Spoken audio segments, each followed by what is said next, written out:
And let's find the maximum value of a function. The question states that we have to maximize this function, and these are the constraints that are given to us. Okay, again, like I said before, these two constraints basically mean that the solution set that we get over here lies in the first quadrant, so it is a feasible solution set. Okay, so basically we have to deal with this and this. So let's see the associated equation. First of all, we'll just do as we normally do and find the feasible solution set of these constraints.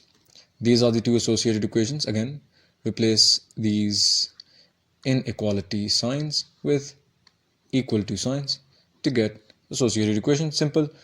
The x-intercept of equation number 1 and equation number 2, well, the x-intercept of equation number 1 is minus 8, 0.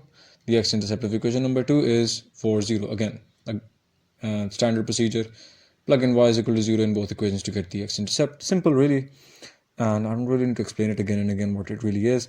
And again, for the y-intercept, you just plug in x is equal to 0 instead of y is equal to 0, as in the case of the x-intercept. And when we plug it in equation number 1, we get the y-intercept as 0, 4. And when we plug it in the second equation, we get 0, minus 4. Simple. We found the x-intercept and the y-intercept for both inequalities. Now, we need to plug in the test point, which is again the origin 0, 0 in both inequalities. So when you plug it in the first inequality, which is this one, it says 0 is less than 8, which is true, right?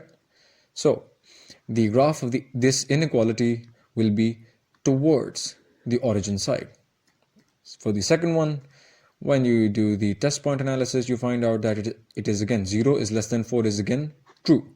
So the graph of this inequality will also be towards the origin side. Now, this is the graph of equation number 1 and this is the graph of equation number 2, right? Both are towards the origin. So this is the shaded region. Again, we cannot do this region. Why? Because it is part of the solution set, but it is not part of the feasible solution set, because the feasible solution set lies in the first quadrant, which is this quadrant over here. Any area in this. Okay, let me just rub that off. It's a bit confusing, right? Okay, so this shaded region is the blue shaded region is the feasible solution set. Now, we need to find the corner points and plug those in the equation, the function that was given, the objective function that was given to us. So we need to find the value of c, which is this, of o, which let me just use another color just to make it a bit more clear. C is this point, o is this point, and a is this point, and b is this point. These are the corner points of the feasible solution set. So we already have the value of c as 0, 4. We have the value of o as 0, 0, which is the origin. We have the point a at 4, 0. We just need to find this point b over here, right? And that can be found by simultaneously solving both equation number 1 and equation number 2, right? Because it is the intersection of both of those lines. So to find b, simultaneously solve them. How do you do that? Well, you add equation number 1 and equation number 2. So when you add them, you get the value of y as 12. Okay, simple, because 2y minus y is y, and 8 plus 4 is 12. Simply, y is equal to 12. So when you plug in y is equal to 12 in any one of these equations, you get the value of x, and the value of x turns out to be 16, right? So when you plug in the value, so the point b is 16, 12. Now, this was the objective function given to us, and we need to find the maximum value. So when you plug in the value of the corner points, again, the function is minimum or maximum always at the corner points.